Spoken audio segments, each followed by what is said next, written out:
Peringatannya sudah jelas. Bunuh tentara Amerika dan segalanya akan berubah. Sekarang, anggota militer Amerika tewas setelah serangan di sebuah pangkalan di Yordania.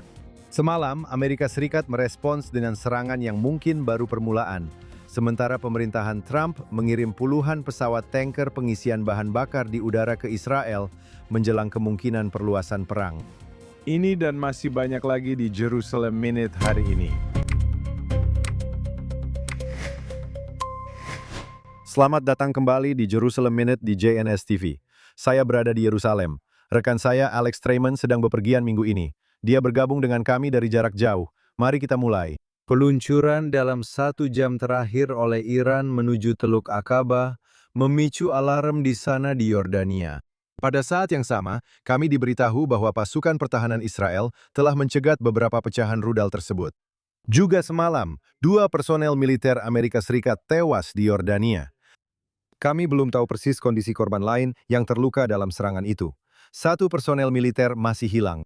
Selain itu, Departemen Luar Negeri Amerika Serikat mengeluarkan peringatan perjalanan di Israel serta seluruh wilayah Timur Tengah. Pada saat yang sama, Departemen Luar Negeri Amerika Serikat memperingatkan warga Amerika untuk tetap waspada di seluruh dunia, terutama bagi mereka yang sedang bepergian. Alex, begitu banyak hal yang terjadi di sini dalam beberapa jam terakhir. Ya, benar sekali. Saya pikir beberapa minggu yang lalu ketika Presiden Trump menandatangani nota kesepahaman ini, dan banyak orang di Israel yang khawatir dan berkata, bagaimana Anda bisa berhenti sekarang? Dan menurut Anda, mengapa orang-orang Iran akan bernegosiasi dengan itikat baik dengan Amerika Serikat? Dan perasaan di sini, dan saya pikir kami sudah menyampaikan hal ini, adalah bahwa ceritanya belum berakhir. Dan yang sangat-sangat jelas adalah bahwa bukan hanya ceritanya belum berakhir, tetapi ceritanya sedang memasuki babak berikutnya, bahkan mungkin lebih cepat dari yang kita semua perkirakan. Kami pikir mungkin orang-orang Iran akan, Anda tahu, menerima sejumlah dana yang masuk. Akan setuju untuk membuka Selat Hormuz, mungkin tidak akan pernah setuju untuk merundingkan akhir resmi dari program nuklir mereka. Tetapi akan menerima kesepakatan gencatan senjata sebagai imbalan atas dibukanya selat tersebut. Tapi sekarang, hanya beberapa minggu kemudian, permusuhan telah berakhir, namun selat tersebut belum pernah benar-benar dibuka sepenuhnya. Orang-orang Iran terus berusaha mempermalukan Presiden Trump dan menguji tekadnya. Dan menurut saya yang benar-benar menarik dari hal ini adalah, seperti yang Anda sebutkan, ada tentara Amerika Serikat yang tewas di Yordania. Orang-orang Iran telah menembakkan senjata ke seluruh Timur Tengah. Mereka telah menembak ke Yordania, ke Kuwait. Saya rasa ada banyak kerusakan juga yang terjadi di Kuwait. Mereka menembak ke Arab Saudi untuk pertama kalinya setelah sekian bulan. Dan satu-satunya tempat yang belum mereka serang secara langsung adalah Israel. Sekarang Anda menyebutkan bahwa ada serangan di Aqaba. Saya tadi baru saja di kereta, jadi saya bahkan tidak tahu apa yang terjadi dalam 2 jam terakhir, katakanlah begitu. Tapi itu kemungkinan besar berasal dari Houthi yang merupakan proksi Iran. Jadi saya rasa itu adalah pertanyaan besar sekarang, yaitu apakah Iran berusaha menghindari Israel? Dan itu akan menjadi puncak dari daya tangkal Israel, bukan? Bahwa mereka tidak ingin terlibat langsung dengan Israel karena mereka tahu bahwa Israel akan bertindak habis-habisan. Sementara mereka berpikir bahwa Trump mungkin tidak akan bertindak sejauh itu. Dan itulah yang sedang mereka uji. Jadi Anda tahu, apakah mereka akan menembak langsung ke Israel? Apakah mereka akan memerintahkan proksi mereka untuk berhenti sepenuhnya menyerang Israel? Atau apakah mereka akan menggunakan strategi yang sudah sering mereka lakukan di masa lalu, yaitu mengirim Houthi untuk melakukan pekerjaan kotor mereka dengan menembak ke Iran, mengirim Hizbullah untuk memulai kembali pertempuran di utara Israel? Alex, ini memang semakin mendekat di sini saat kita melihat rekaman dari Eilat tentang peluncuran interseptor itu. Jadi hanya tinggal beberapa kilometer lagi sebelum Iran atau Houthi atau pihak lain, salah satu rudal mereka, mendarat di sini di Israel. Pada saat yang sama, mari kita ingat, Presiden Trump mengatakan dengan tegas, jika 1 anggota militer Amerika dibunuh, kita akan kembali berperang. Sekarang AS telah melakukan serangan, saya kira selama 6 atau 7 hari berturut-turut, tetapi serangannya terbatas. Dan kita bisa membicarakan beberapa target yang telah diserang. Tentu saja ada peningkatan, 6 jembatan, rel kereta api, sebuah bandara. Mereka menyerang infrastruktur, tapi Presiden sudah menegaskan, jika kalian membunuh seorang anggota militer Amerika, sekali lagi, 2 tewas, 1 hilang. Kami belum yakin dengan statusnya. Dan ini akan menjadi perang besar-besaran. Mari kita lihat. Anda tahu, Presiden telah menggunakan bahasa yang bombastis ke segala arah, bukan? Ketika dia mengancam perang, Anda tahu, dia berkata, semua akan kacau balau. Anda tahu, kita akan mengirim mereka kembali ke zaman kegelapan. Tapi ketika dia ingin bernegosiasi, dia bilang mereka sangat baik. Mereka mudah diajak bekerja sama juga. Jadi dia tidak menggunakan bahasa dalam semua komunikasi publiknya yang benar-benar memberitahu Anda di mana posisinya. Anda tahu, semuanya seperti itu. Itu bisa jadi taktik negosiasi di satu sisi. Dan dia suka membuat musuh-musuhnya, bahkan saya akan bilang, sekutunya sendiri pun kebingungan. Dengan Anda tahu, ini saya akan bilang semacam gaya negosiasi yang gila dengan membuat semua orang selalu waspada. Anda tahu. Dan juga dia menjalankan pengalihan perhatian ini dengan pers dan media, membuat mereka terus mengikuti setiap gerak-geriknya, yang memang sudah menjadi strateginya. Dan caranya melakukan itu adalah dengan mengatakan hal-hal yang konyol, bahkan hampir tidak masuk akal secara rutin. Jadi, kamu tahu, sulit untuk benar-benar tahu apa yang ingin dia lakukan. Tapi jelas, seperti yang kamu sebutkan, saya sudah membaca bahwa ini sudah 8 malam berturut-turut. Mereka menyerang infrastruktur, pembangkit listrik, jembatan, hal-hal seperti itu yang sebelumnya mereka katakan akan menjadi fase berikutnya. Mereka sedang melakukannya. Kamu tahu, saya rasa mereka sudah menyerang ratusan target, kalau saya tidak salah. Jadi itu berarti mereka terus melakukan serangan, meskipun tentu saja terbatas jika dibandingkan dengan pengerahan kekuatan penuh. Pada saat yang sama, kami mendengar bahwa Amerika Serikat sedang mengerahkan jet tempur ke wilayah tersebut, yang berarti ini mungkin hanya serangan pembuka dari sesuatu yang jauh lebih besar. Sekarang, bisa jadi ini adalah bagian dari taktik negosiasi. Menyerang dengan keras, mengancam akan menyerang jauh lebih keras lagi. Dan mungkin pada titik ini, pihak Iran akan mau membuat kesepakatan. Sekarang, pihak Iran juga bisa saja yang mungkin mereka lakukan adalah, Anda tahu, pura-pura ingin membuat kesepakatan. Pada dasarnya, sekali lagi, untuk mengatakan, hey, kami ingin kesepakatan. Kami ingin kesepakatan. Anda tahu? Ayo kita bicara lagi. Oke, kalian berhasil kali ini. Kalian menyerang kami dengan keras. Oke, sekarang kami benar-benar siap untuk berbicara. Dan kemudian mereka kembali masuk ke dalam negosiasi. Dan Anda bisa melihat pola ini berkembang dan semacam mengulang dirinya sendiri, di mana mereka berkata, oke, kami akan bernegosiasi, tapi mereka terus menguji keteguhan Amerika Serikat, kekuatan Amerika Serikat, kemauan Amerika Serikat, karena mereka punya kemauan dan mereka punya waktu. Anda tahu, mereka sudah terkena serangan. Mereka bisa terkena serangan lagi. Anda tahu, satu-satunya langkah mereka adalah mencoba mempermalukan Amerika Serikat atau membuat Amerika Serikat membombardir mereka kembali ke zaman kegelapan. Anda tahu, mereka akan memainkan segala cara di antara kedua pilihan itu. Jadi Anda tahu, kami selalu mengatakan bahwa orang-orang Iran tidak akan bernegosiasi dengan itikat baik. Inilah gaya negosiasi orang Iran. Kami membicarakannya minggu lalu di acara ini. Dan sekarang Anda mulai melihat bahwa kita mungkin sedang melaju menuju awal dari babak berikutnya dari perang besar. Dan sekali lagi, menurut saya komponen yang paling menarik di sini adalah sampai saat ini, dan kita belum tahu apakah ini akan bertahan, tetapi sampai saat ini, Israel belum menjadi target. Mereka bukan pihak yang menerima serangan. Dan mereka juga bukan pihak yang menyerang. Dengan Amerika Serikat saat ini lebih memilih untuk menjaga Israel tetap di luar konflik. Karena ketika Israel tidak terlibat, itu berarti mereka dapat lebih mengendalikan hasil di semua pihak. Jika Israel terlibat, mereka akan memastikan bahwa rezim ini benar-benar berakhir sekali dan untuk selamanya. Dan tidak akan ada yang bisa menahan mereka sampai semuanya selesai. Alex, kamu menyebutkan jet tempur yang sedang dalam perjalanan ke wilayah tersebut. Pada saat yang sama, kami diberitahu bahwa pesawat pengisian bahan bakar Amerika Serikat sebenarnya sedang dalam perjalanan menuju Israel saat ini juga. Iya, memang ada persoalan domestik terkait pesawat pengisian bahan bakar itu. Siapapun yang terbang ke Israel selama beberapa bulan terakhir pasti memperhatikan bahwa ada sebanyak 50-75 pesawat pengisian bahan bakar yang diparkir di Bandara Ben Gurion. Itu pemandangan yang sangat aneh karena biasanya saat kamu datang, kamu melihat pesawat komersial. Kamu tahu, maskapai berbiaya rendah dari Eropa yang terparkir di area parkir jauh dari terminal. Biasanya kamu diantar dengan bus ke salah satu pesawat itu, karena pesawat berbiaya rendah itu tidak menyewa ruang di terminal. Mereka menyewa ruang di tempat parkir di suatu tempat. Dan semua slot tempat parkir itu sudah diisi oleh pesawat pengisian bahan bakar. Jadi, Menteri Transportasi, Mary Regev, dan yang lainnya mendesak Amerika Serikat untuk memindahkan pesawat pengisian bahan bakar mereka dari bandara komersial Ben Gurion dan memindahkannya ke pangkalan Angkatan Udara. Karena sekarang maskapai-maskapai sudah bersedia kembali beroperasi, tapi tidak ada tempat untuk mereka parkir. Dan pada dasarnya, Ada ancaman dari otoritas bandara yang menyatakan bahwa sebanyak 50.000 penerbangan bisa dibatalkan. Dan jika Anda pikirkan tentang orang Israel yang Anda tahu tidak benar-benar bisa terbang ke banyak tujuan selama masa perang dalam 3 tahun terakhir, dan tiba-tiba perang berakhir, dan banyak orang Israel, termasuk saya sendiri, sekarang berada di luar negeri, Mereka mencari kesempatan untuk keluar, dan semua slot di bandara sudah terisi. Jadi sekarang ada kesepakatan. Sebanyak 20 pesawat pengisian bahan bakar udara boleh tetap berada di Ben Gurion. Sisanya harus dipindahkan.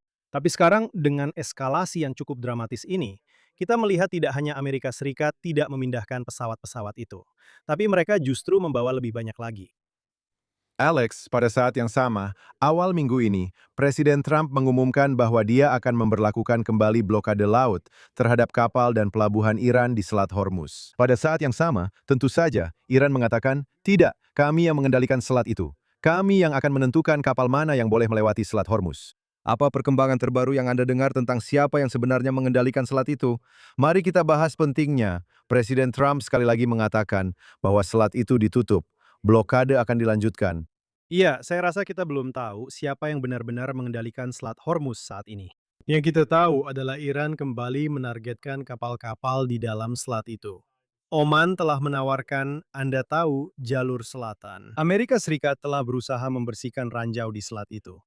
Ada ancaman atau klaim bahwa Iran telah menargetkan kapal-kapal atau bahwa kapal-kapal telah terkena ranjau. Amerika Serikat dan CENTCOM mengatakan itu tidak benar. Tapi pada dasarnya saat ini selat itu secara efektif tidak terbuka. Dan kedua belah pihak mengatakan bahwa selat itu tidak terbuka. Iran juga mengatakan selat itu tidak terbuka. Dan Amerika Serikat mengatakan bahwa mereka kembali memberlakukan blokade terhadap Iran. Jadi saat ini pada dasarnya ada dua pihak yang sama-sama mengatakan bahwa jalur air terpenting ini Yang dilalui 20% minyak dan gas dunia pada dasarnya tidak terbuka. Dan kedua pihak pada dasarnya mengatakan bahwa MOU yang tujuan utamanya adalah membuka selat-selat ini sebagai imbalan gencatan senjata, sekarang telah dilanggar karena, di satu sisi, selat-selat tersebut tidak terbuka. Dan di sisi lain, baik Iran maupun Amerika Serikat sama-sama menembak. Alex, Anda menyebutkan bahwa pada titik ini Israel tidak terlibat, tetapi Perdana Menteri Netanyahu minggu ini mengirimkan pesan yang jelas bahwa jika Israel diserang, responsnya akan sangat keras. Dia mengatakan bahwa ini tidak akan menjadi pengulangan dari apa yang telah terjadi sampai sekarang. Ini akan menjadi peristiwa yang sama sekali berbeda. Mari kita lihat cuplikan dari Perdana Menteri. Saya katakan ini kepada orang-orang Iran, jangan takut kepada kami. Jika kami diserang, kami akan merespons dengan kekuatan. Tapi ini bukan sekadar pemulangan. Ini akan menjadi sesuatu yang sama sekali berbeda. Alex, bagaimana pendapatmu tentang klip itu? Ya, menurut saya apa yang coba dilakukan oleh Perdana Menteri adalah membangun daya tangkal. Dan inilah yang sebenarnya Anda inginkan. Dan ini sangat menarik. Kamu tahu, semua orang membicarakan bagaimana Israel sudah bertindak berlebihan. Bahkan Presiden Trump pun pernah mengatakan, Bibi kadang-kadang bertindak terlalu jauh. Dan saya mencoba menahannya. Dan pada dasarnya, apa yang coba dilakukan oleh Perdana Menteri? Di satu sisi, dia berusaha menekan Hamas dan menghilangkan kemampuan mereka. Hal yang sama juga dilakukan terhadap Hizbullah. Dan yang sedang kamu coba lakukan pada dasarnya adalah menciptakan efek jerah. Jika Iran pada saat ini tidak ingin terlibat dengan Israel, tidak ingin menembak langsung ke Israel, padahal Israel yang memulai perang ini, benar? Kamu tahu, sekarang kamu bisa melihat di alun-alun Palestina, oke, di Teheran, ada gambar Trump dan anggota keluarganya di dalam peti mati. Dan semua orang berkata, kita akan membunuh Trump. Tapi kalau kamu lihat apa yang sebenarnya terjadi pada hari pertama perang ini di bulan Februari, siapa yang sebenarnya menyingkirkan pemimpin tertinggi Khamenei? Itu adalah Israel. Oke, Israel yang melakukannya. Sekarang, jelas, bersama dengan dukungan Amerika Serikat, dan mungkin mereka mengisi bahan bakar pesawat, dukungan penuh mereka tidak diragukan lagi. Tapi Israel yang melakukan serangan itu. Namun di sini kamu bisa lihat bahwa Iran sangat ragu-ragu untuk menyerang Israel. Sekarang itu tidak berarti bahwa daya tangkal akan bertahan. Saya tidak ingin memprediksi sekarang bahwa Israel akan tetap di luar perang ini. Saya tidak ingin memprediksi bahwa Iran tidak akan menembak ke Israel. Saya tidak ingin memprediksi bahwa proksi Iran tidak akan menembak ke Israel. Tapi sementara itu di sini, setidaknya dalam 8 hari sejak Amerika Serikat melanjutkan serangan, Israel secara efektif telah mencegah Iran untuk menembak langsung ke arahnya. Dan sangat mungkin bahwa daya tangkal ini akan bertahan. Alex, saya ingin lanjutkan jika kita bisa. Ada wawancara besar minggu ini. Saya berbicara tentang Wakil Presiden J.D. Vance yang tampil hampir 3 jam di Joe Rogan Experience, podcast yang sangat populer, salah satu yang paling populer di dunia. Wakil Presiden Vance memberikan beberapa pernyataan publiknya yang paling tajam sejauh ini terkait hubungan Iran-Israel. Mari kita lihat cuplikan ini. Tapi saya tahu tanpa keraguan sedikit pun bahwa ada orang-orang di dalam pemerintahan Israel yang benar-benar berusaha menjauhkan kita dari kebijakan itu karena mereka ingin melanjutkan kampanye militer tersebut. Ada beberapa orang di dalam sistem mereka yang kita tahu tanpa keraguan sedikit pun sedang memanipulasi dan berusaha mengubah opini publik Amerika agar perang terus berlangsung tanpa batas waktu. Sekali lagi, bukan untuk tujuan tertentu, tapi hanya tanpa batas waktu. Jadi Anda melakukan wawancara ini dengan J.D. Vance yang kritis terhadap hubungan Amerika-Israel, mengangkat berbagai isu, termasuk berkas Epstein, mengatakan ada hubungan di sana dengan tingkat tertinggi intelijen Israel terhadap apa yang terjadi dengan Jeffrey Epstein.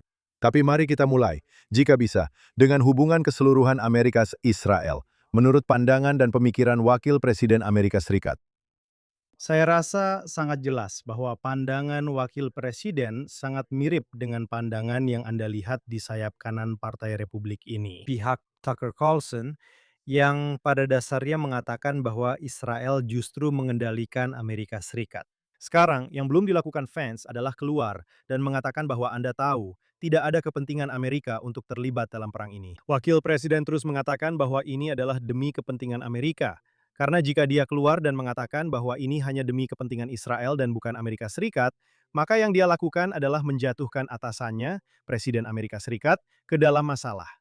Jadi dia tidak akan melakukan itu. Tapi yang dia lakukan adalah dia keluar dan mengatakan bahwa ada sebuah industri yang terorganisir, sebuah industri yang didanai dengan baik, yang telah berusaha meyakinkan fans dan yang lainnya bahwa perang itu tidak boleh berakhir dan harus terus berlangsung tanpa batas waktu. Dan bahwa sebenarnya ada tokoh pemikir konservatif yang telah direkrut dan dibayar oleh Israel untuk membuat kampanye agar terus mendorong para pembuat undang-undang Amerika melanjutkan perang tersebut. Dan masalahnya di sini adalah ada potongan-potongan dari hal ini yang memang benar kan? Tapi merangkai semuanya menjadi satu kesimpulan tidak benar kan? Jadi pada dasarnya, apakah ada orang Israel yang tidak ingin perang berhenti? Tentu saja ada. Apakah Perdana Menteri dan mungkin Menteri Luar Negeri serta yang lainnya di Israel mengatakan dengan sangat jelas kepada Amerika Serikat bahwa mereka lebih memilih perang terus berlanjut? Tentu saja mereka mengatakannya. Kenapa? Karena tujuan perang Israel adalah mendorong perubahan rezim.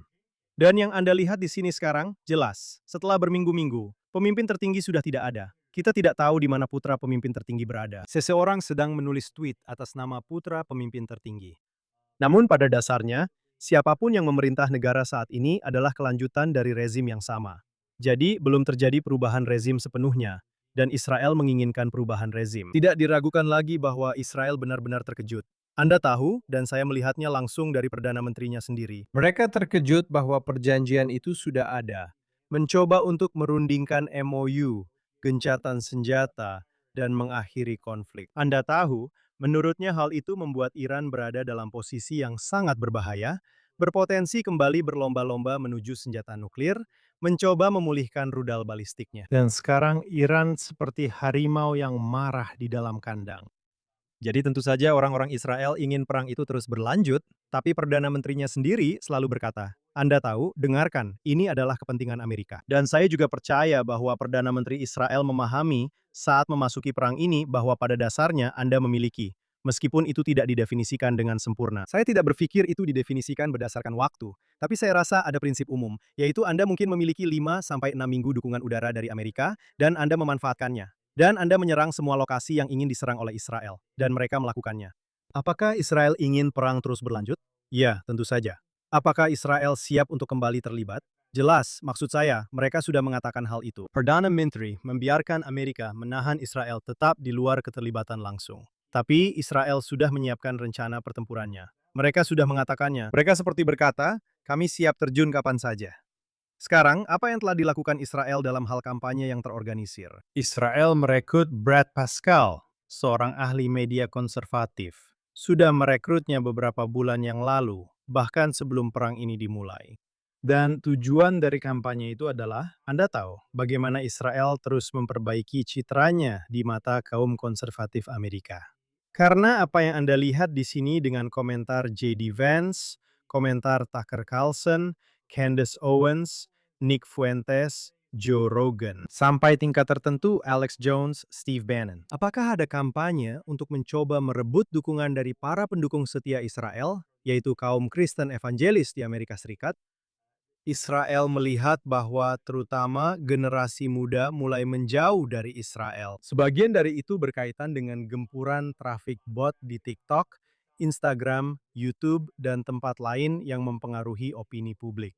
Sebagian lagi berkaitan dengan kampus-kampus universitas dan bagaimana kampus-kampus tersebut mengajarkan anak muda untuk pada dasarnya memiliki pandangan revisionis tentang Timur Tengah dan membenci Israel. Melihat Israel sebagai penjajah, penguasa pendudukan, apartheid, sebagai pelaku genosida. Jadi beginilah cara anak muda memandang Israel. Dan bisa jadi J.D. Vance melihat anak-anak muda dan berkata, inilah calon pemilih saya di masa depan. Jadi sekarang saya akan tunduk kepada mereka. Tapi Pascal pada dasarnya dipekerjakan untuk mencoba meyakinkan kembali orang Amerika agar mendukung Israel, bahkan sebelum perang ini dimulai. Dan sekarang yang dilakukan Vance adalah dia semacam mengubah standar dan mengatakan bahwa Israel mempekerjakan Pascal untuk meyakinkan Vance dan yang lainnya bahwa mereka tidak boleh mengakhiri perang. Dan sejujurnya, itu sama sekali tidak benar. Dan ini bukan pertama kalinya. Sebenarnya, mungkin ini ketiga, keempat, atau kelima kalinya J.D. Vance punya kesempatan untuk benar-benar menyelesaikan isu perbedaan antara Israel dan Amerika Serikat. Dan dia terus mengulangi pola ini dengan mengatakan bahwa, Anda tahu, Israel, seperti Qatar, seperti Tiongkok, seperti negara lain, sedang berusaha mempengaruhi kebijakan Amerika. Dan apa yang dia lakukan cukup berbahaya bagi Israel. Tapi pada titik ini, saya tidak melihat bagaimana hal itu akan berhenti. Ya Alex, ada semacam reaksi campuran terhadap komentar Vance. Ada beberapa orang, termasuk Senator Tom Cotton, yang mengatakan bahwa dia tidak mengetahui adanya informasi intelijen tentang operasi Israel yang didanai dengan baik untuk mengubah opini publik. Ada beberapa komentator Fox yang tidak setuju dengan Vance. Ada juga yang setuju dengan Vance. Lalu ada juga sekretaris pers Gedung Putih yang ketika ditanya apakah Presiden setuju dengan J.D. Vance terkait apakah Israel mencoba memanipulasi opini publik Amerika. Mari kita lihat sekretaris pers Gedung Putih. Tentang Iran, Wakil Presiden J.D. Vance kemarin tampil di podcast bersama Joe Rogan membicarakan Israel dan berkata begini, ada beberapa orang di dalam sistem mereka yang kita kenal, tanpa keraguan sedikit pun, yang memanipulasi dan mencoba mengubah opini publik Amerika agar perang terus berlangsung tanpa batas waktu. Apakah Presiden setuju dengan pernyataan itu? Saya rasa Presiden pasti akan setuju bahwa ya negara-negara asing memang berusaha mempengaruhi opini publik Amerika. Tidak diragukan lagi. Saya rasa itu memang fakta dasar. Alex, masalah sebenarnya di sini adalah Presiden Trump. Menurutmu, apakah dia saat ini sependapat dengan pandangan J.D. Vance? Kita sudah membahas tentang dua kubu di dalam Gedung Putih. Di satu sisi ada J.D. Vance, di sisi lain ada Rubio dan Pete Hegseth. Menurutmu, di mana posisi presiden saat ini? Maksudku, ini adalah wakil presidennya. Ini bisa jadi calon presiden potensial dalam 2 tahun saja. Ini benar-benar hal yang sangat penting. Ya, menurutku Presiden sedang bermain aman di antara dua kubu itu. Dan kamu lihat sendiri, dia benar-benar mengambil risiko dengan mendukung Vance. Ketika Vance, Kushner, dan Witkoff datang kepada Presiden dan berkata, kami bisa menegosiasikan akhir dari krisis ini. Sekarang jelas, para analis jajak pendapat dari kubu konservatif di tim Presiden memberitahunya bahwa kamu tidak ingin menghadapi pemilu paruh waktu dengan kondisi perang. Kamu ingin masuk dengan kemenangan. Dan kamu tahu, Kushner dan Witkoff sedang bernegosiasi untuk gencatan senjata. Dan mereka memberitahunya bahwa satu-satunya cara adalah dengan menegosiasikan gencatan senjata. Dan Vance benar-benar mengambil risiko untuk memimpin negosiasi itu. Kamu tahu, kita akan mengetahui nanti apakah Marco Rubio menolak tugas itu. Ada beberapa rumor bahwa kamu tahu Rubio, yang merupakan Menteri Luar Negeri, menolak tugas untuk bernegosiasi dengan pihak Iran. Vance yang mengambilnya. Sekarang Vance benar-benar mengambil risiko di sini. Dan kamu tahu, pada akhirnya, menurutku ini benar-benar bisa menjadi bumerang baginya. Dan kamu tahu kita sudah mengatakannya beberapa kali. Aku akan mengatakannya lagi di sini juga. Kamu tahu, aku bilang waktu itu ketika gencatan senjata itu disepakati, aku percaya pada 3 hal. Aku percaya pada keinginan musuh-musuh kita untuk tetap menjadi musuh kita. Dan kamu melihat pihak Iran terus melakukan apa yang menurutku merupakan tindakan yang paling mudah diprediksi dari pihak Iran. Yang kedua, omong-omong, aku tidak akan bilang bahwa pada poin pertama, perilaku yang bisa diprediksi itu adalah perilaku yang rasional kan? Karena orang-orang selalu bilang bahwa pihak Iran itu rasional. Mereka menunjukkan dengan jelas bahwa mereka tidak mau bertindak secara rasional. Tapi mereka adalah pihak yang bisa diprediksi, karena mereka memberitahu apa sistem kepercayaan mereka. Hanya saja banyak orang barat yang tidak mau mendengarkan apa yang sebenarnya mereka katakan, dan itu masalah besar. Kamu tahu, dengarkan musuhmu. Yang kedua adalah kamu percaya pada kemampuan Perdana Menteri untuk menghadapi krisis yang sangat sulit. Dan kamu tahu, saya menghabiskan waktu bersama seorang pejabat tinggi yang bertanggung jawab atas sebagian besar hubungan Amerika Serikat-Israel. Dan dia mengatakan kepada saya bahwa Netanyahu, di antara semua kandidat Perdana Menteri Israel saat ini, adalah yang paling cocok untuk memahami Trump secara budaya. Untuk memahami bagaimana bekerja dengannya. Karena seperti yang sudah kita sebutkan, kamu tahu, dia bisa berubah pikiran. Itu bagian dari memahami Trump. Netanyahu memahami Trump. Seseorang seperti Bennett atau Eisenkot yang masuk ke situasi itu tidak akan benar-benar memahami dengan siapa mereka berurusan. Tapi Netanyahu telah mempelajari Trump. Dia sudah bekerja dengannya. Dia sudah menyelesaikan banyak hal bersama mereka. Dia pernah menemui jalan buntu dengan Trump, dan dia berhasil bangkit dari situ. Dia mencari jalan keluar, dan dia tahu bagaimana menavigasi situasi seperti itu. Jadi saya percaya pada kemampuan Perdana Menteri untuk menavigasi situasi yang sangat rumit di bawah berbagai pemerintahan, berhadapan dengan banyak musuh. Dan hal ketiga adalah Anda harus percaya pada ego Trump. Dan orang-orang Iran benar-benar berusaha mempermalukan presiden berulang kali. Dan presiden punya ego yang besar. Dan jika itu berarti akan mengorbankan fans dan negosiasinya, dia mungkin akan melakukannya. Karena pada akhirnya dia tidak akan membiarkan dirinya dikalahkan oleh orang-orang Iran ketika dia sendiri yang mengatakan bahwa orang-orang Iran tidak pernah memenangkan perang, tetapi tidak pernah kalah dalam negosiasi. Penulis buku The Art of the Deal tidak akan membiarkan dirinya kalah dalam negosiasi oleh orang-orang Iran. Alex, mari kita beralih sekarang. Kamu berada di Roma, Italia, tempat negosiasi minggu ini antara Israel dan Lebanon menuju semacam perjanjian normalisasi. Dan dari yang saya pahami, kamu memiliki beberapa informasi orang dalam tentang negosiasi tersebut secara langsung. Saya rasa penting untuk kamu bagikan itu kepada penonton kita. Jadi saya memang berbicara dengan beberapa pejabat senior Israel yang terlibat langsung dalam negosiasi saat berada di Roma, tepat setelah negosiasi tersebut selesai. Dan menurut saya, hal luar biasa yang bisa saya ambil dari percakapan saya adalah bahwa negosiasi tersebut dilakukan dalam suasana yang sangat-sangat bersahabat, di mana dipahami bahwa baik Israel maupun Lebanon memiliki tujuan yang sama, yaitu berusaha melihat Hizbullah dieliminasi. Anda tahu, ada kesepakatan awal yang dicapai beberapa minggu lalu di mana untuk pertama kalinya, Lebanon benar-benar mengakui kehadiran militer Israel di Lebanon Selatan. Sekarang Anda telah melihat pernyataan publik dari pihak Lebanon yang mengatakan bahwa mereka ingin Israel keluar dari Lebanon secepat mungkin. Sekarang ingat bahwa ada banyak faksi di dalam pemerintahan Lebanon, termasuk ketua parlemen Lebanon yang merupakan seorang Syiah dan sangat dekat dengan Hizbullah.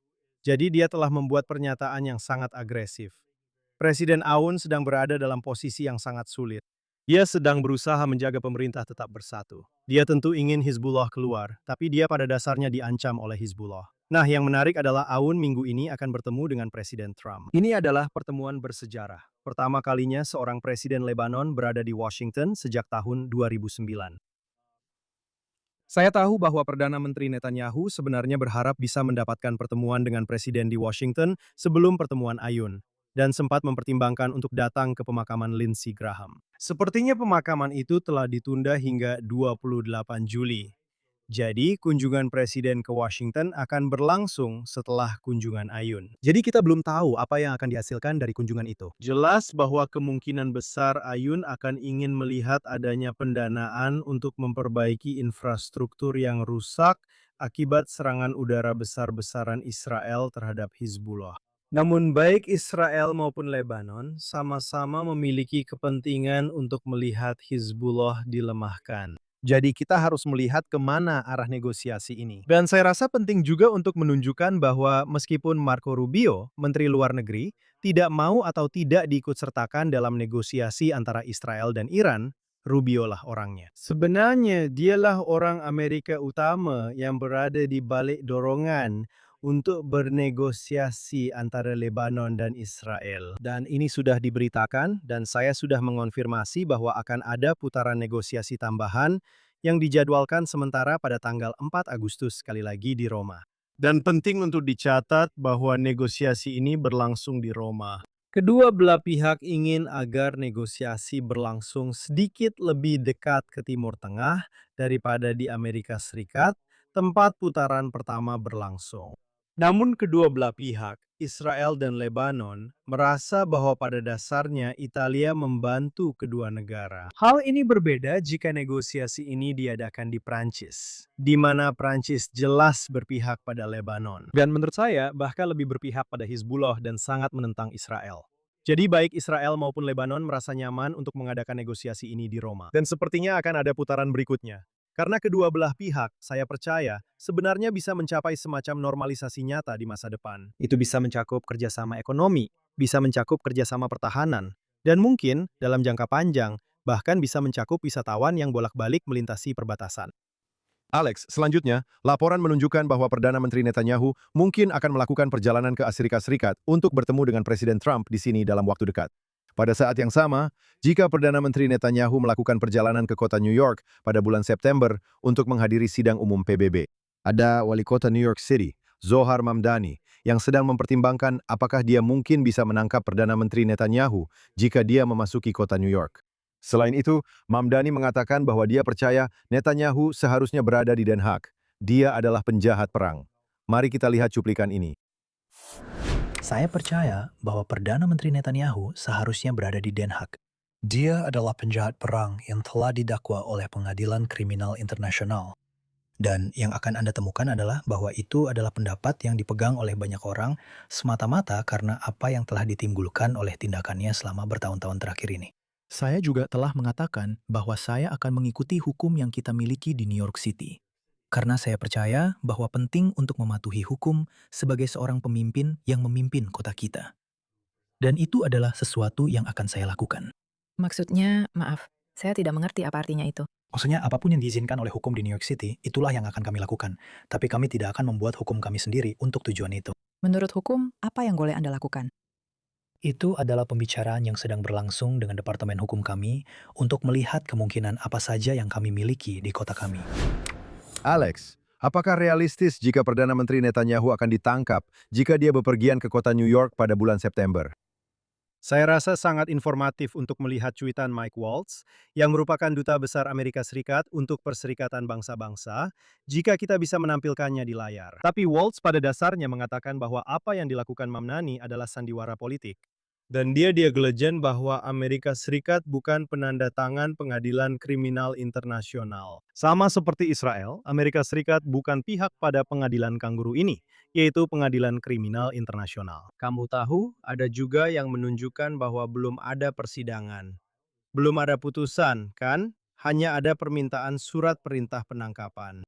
Dan sementara itu, tidak ada yurisdiksi karena Amerika Serikat bukan anggota, bukan bagian dari keputusan tersebut. Dan poin kedua adalah jika Perdana Menteri datang ke New York untuk berbicara di Perserikatan Bangsa-Bangsa, para kepala negara memiliki kekebalan diplomatik untuk berbicara di Perserikatan Bangsa-Bangsa. Itulah sebabnya selama bertahun-tahun para pemimpin Iran dapat berbicara di Perserikatan Bangsa-Bangsa. Para pemimpin Palestina juga datang untuk berbicara di Perserikatan Bangsa-Bangsa, karena Perserikatan Bangsa-Bangsa pada dasarnya memberikan kekebalan diplomatik bagi para kepala negara. Dan Netanyahu tentu saja adalah seorang kepala negara. Jadi Waltz menyebutnya sebagai teater politik. Perdana Menteri selalu menghargai setiap kesempatan untuk datang ke panggung Perserikatan Bangsa-Bangsa untuk menyampaikan posisi Israel kepada dunia. Ini adalah tempat yang paling dikenal oleh Netanyahu. Dia adalah mantan duta besar Israel untuk Perserikatan Bangsa-Bangsa. Ini adalah salah satu langkah awal dalam karir diplomatiknya. Tahun lalu, dia berbicara di sana. Jadi saya pikir jika waktunya memungkinkan, tahun ini memang sangat rumit waktunya. Karena hari-hari raya Yahudi dan hari raya Sukkot pada dasarnya jatuh selama pekan tingkat tinggi di Perserikatan Bangsa-Bangsa. Tapi Anda tahu, kita lihat saja apakah Perdana Menteri akan pergi. Tapi yang pasti, Mamdani sama sekali tidak punya wewenang untuk menangkap Perdana Menteri. Dan saya juga pernah mendengar warga New York lainnya berkomentar bahwa, "Hey, Anda tahu, JCCRC sebenarnya salah satu kelompok Yahudi di Manhattan, yang sebenarnya mungkin kelompok yang sangat liberal, mengatakan bahwa wali kota seharusnya menangani masalah domestik. Dan Anda tidak mempekerjakan, Anda tidak memilih seorang wali kota-kota untuk menangani kebijakan luar negeri. Kebijakan, itu memang bukan ranah seorang wali kota. Jadi, seperti yang dikatakan Mike Waltz, ini benar-benar hanya sandiwara politik yang sedang terjadi di sini. Alex, kita masih punya waktu untuk satu topik lagi minggu ini. Hubungan Amerika Serikat dan Israel. DPR Amerika Serikat minggu ini menolak pemungutan suara untuk memotong bantuan militer ke Israel. Meskipun ditolak, cukup mengganggu melihat angka-angka di sini. Sebanyak 314 orang memilih untuk tidak menghentikan bantuan militer ke Israel. 104 orang memilih mendukung usulan ini. 10 anggota memilih abstain. Jadi di sini kita punya situasi di mana, ya, pemungutan suara ini gagal. Namun demikian, tetap saja ada 104 orang, saya yakin, sebagian besar dari Partai Demokrat yang memilih menentang bantuan militer Amerika Serikat ke Israel. Dan sekali lagi, saya tidak sedang membicarakan kenyataan di mana Israel mengatakan, ya, kami ingin memutus bantuan militer. Itu bukan intinya. Inti yang ingin mereka sampaikan adalah bahwa mereka tidak mendukung langkah-langkah pertahanan Israel di Gaza dan Lebanon. Mereka melihatnya sebagai tindakan ofensif, dan mereka menganggap ini sebagai bantuan ofensif. Ya, jadi pertama-tama kalau kamu lihat jumlah suara secara keseluruhan, maksud saya, Itu sangat didominasi oleh dukungan untuk bantuan militer ke Israel, kan? Mereka mendapat 304 suara, sekitar, kamu tahu, 100 suara menolak. Hampir semua anggota Partai Republik dari yang saya lihat dalam pemungutan suara memilih mendukung bantuan itu. Saya rasa mungkin hanya ada satu orang yang berbeda pendapat di Partai Republik. Beberapa memilih abstain. Tapi pada dasarnya, mayoritas besar dari Partai Republik ingin bantuan militer ke Israel tetap berlanjut. Dan sekitar setengah dari anggota Partai Demokrat memilih menentang bantuan militer, yang mungkin agak menggembirakan. Hanya setengah dari anggota Partai Demokrat yang tidak ingin ada bantuan militer. Sekarang, menurut saya, Anda bisa berasumsi bahwa jumlahnya mungkin akan lebih banyak. Angka-angka ini terus meningkat, dan dengan setiap pemungutan suara berikutnya, Anda mungkin akan melihat semakin banyak anggota Partai Demokrat yang memilih menentang bantuan militer. Dan Anda juga mungkin akan melihat semakin banyak anggota Partai Republik yang memilih menentang bantuan militer. Dan ini membawa kita kembali ke salah satu topik pertama yang kita bahas di sini, yaitu, Anda tahu, komentar J.D. Vance, bukan? Jadi yang Anda lihat adalah bahwa fans sendiri tampaknya Anda tahu lebih condong atau cenderung ke pandangan Partai Republik, yang sebenarnya akan memilih menentang bantuan militer. Dia tampaknya menyampaikan argumen itu dengan sangat halus, tapi sangat penting, bahwa alasan untuk bantuan militer, Anda tahu, masih menjadi tanda tanya besar di sini. Jadi Anda tahu, inilah yang benar-benar harus Anda perhatikan ke depannya. Sekali lagi, ini adalah situasi yang sulit. Saya pikir untuk Perdana Menteri Israel, dia harus bisa membaca situasi dan menyadari bahwa semakin sedikit orang Amerika yang ingin melihat bantuan militer untuk Israel. Bahkan jika alasan untuk memberikan bantuan militer kepada Israel sangat kuat demi mendukung Amerika Serikat, dan saya mendorong semua orang untuk mendengarkan Yoram Edinger dan membaca beberapa tulisannya, yang menurut saya menjelaskan hal ini lebih baik daripada siapapun. Bantuan militer kepada Israel sebenarnya adalah keuntungan besar bagi Amerika Serikat. Dalam hal apa yang sebenarnya didapatkan Amerika Serikat sebagai imbalan dari hubungan ini. Dan saya tahu bahwa mantan duta besar untuk Amerika Serikat dan mantan menteri urusan strategis Ron Dermer selalu mengatakan, Anda tahu, alasannya mudah untuk dijelaskan. Hanya saja orang-orang sering gagal menjelaskannya. Manfaat yang didapatkan Amerika Serikat jauh lebih besar daripada 38 miliar dolar yang dibayarkan selama 10 tahun. Dan bantuan yang diberikan Amerika Serikat kepada Israel jauh lebih kecil dibandingkan jumlah uang yang dihabiskan untuk pangkalan ARS di negara-negara NATO, di Eropa, atau di Korea Selatan, atau di Jepang, atau di tempat-tempat lain. Dan Israel sebenarnya bertindak sebagai pangkalan militer terdepan Amerika Serikat di Israel. Jadi Anda tahu, ada banyak alasan mengapa bantuan militer menguntungkan Amerika Serikat. Tapi pada titik ini, dengan Israel yang sudah menjadi kekuatan ekonomi, Anda tahu, saatnya membaca situasi dan jangan beri kesempatan kepada Demokrat atau Republik untuk berkata, Anda tahu, Israel seharusnya tidak mendapatkannya. Israel seharusnya berkata, dengarkan, mari kita bentuk semacam kemitraan lain. Entah itu dana pertahanan bersama yang dibiayai oleh Amerika Serikat dan Israel untuk mengembangkan solusi, misalnya, untuk rudal yang masuk seperti Iron Dome yang dikembangkan bersama. Bisa saja ada banyak ruang untuk kemitraan militer antara kedua negara, tapi pada titik ini Israel tidak perlu lagi menjadi pihak penerima bantuan. Dan saya hanya berharap bahwa Perdana Menteri akan segera bergerak ke arah ini. Perdana Menteri baru-baru ini mengatakan, Anda tahu, dia ingin melihat bantuan ini dihentikan secara bertahap selama 10 tahun. Menurut saya, Anda seharusnya mempertimbangkan untuk menghentikannya secara bertahap dalam waktu 1 tahun dan segera meninggalkannya. Oke, mungkin untuk anggaran 2027 kita masih akan mengurusnya. Kita akan menghentikannya secara bertahap, tapi berhenti bergantung pada bantuan militer, mengubah sifat hubungan, dan menyesuaikan anggaran sesuai dengan itu. 3,8 miliar dolar untuk 1 tahun. Itu kurang dari 2% dari anggaran Israel. Jadi, kamu tahu, Israel harus mencari cara untuk mendapatkan uang itu. Tapi di saat yang sama, yang ingin kamu pastikan adalah penjualan senjata ke Israel, bahkan dengan harga penuh, tetap dijamin. Dan yang terjadi adalah bahkan beberapa Demokrat mengatakan, kamu tahu, jangan jual senjata sama sekali. Jadi ada 2 pertanyaan ini. Satu adalah bantuan militer, di mana kamu lihat 100 anggota Kongres memilih menolak bantuan militer, tapi kamu juga lihat beberapa lusin anggota Kongres mengatakan jangan jual sama sekali ke mereka. Dan itu adalah ancaman yang jauh lebih berbahaya daripada soal bantuan militer. Bersambung Alex, waktu kita habis untuk minggu ini. Semoga kamu kembali di Yerusalem minggu depan di Jerusalem Minute. Dia Alex Trayman, CEO JNS. Nama saya Josh Heston, koresponden JNS. Saya ingin berterima kasih kepada orang-orang di balik layar di JNS TV. Beri kami super thanks, berlangganan, dan pastikan Anda mengunjungi jns.org untuk semua berita terbaru dari Israel, Timur Tengah, dan seluruh dunia Yahudi. Sampai jumpa minggu depan di Jerusalem Minute di JNS TV.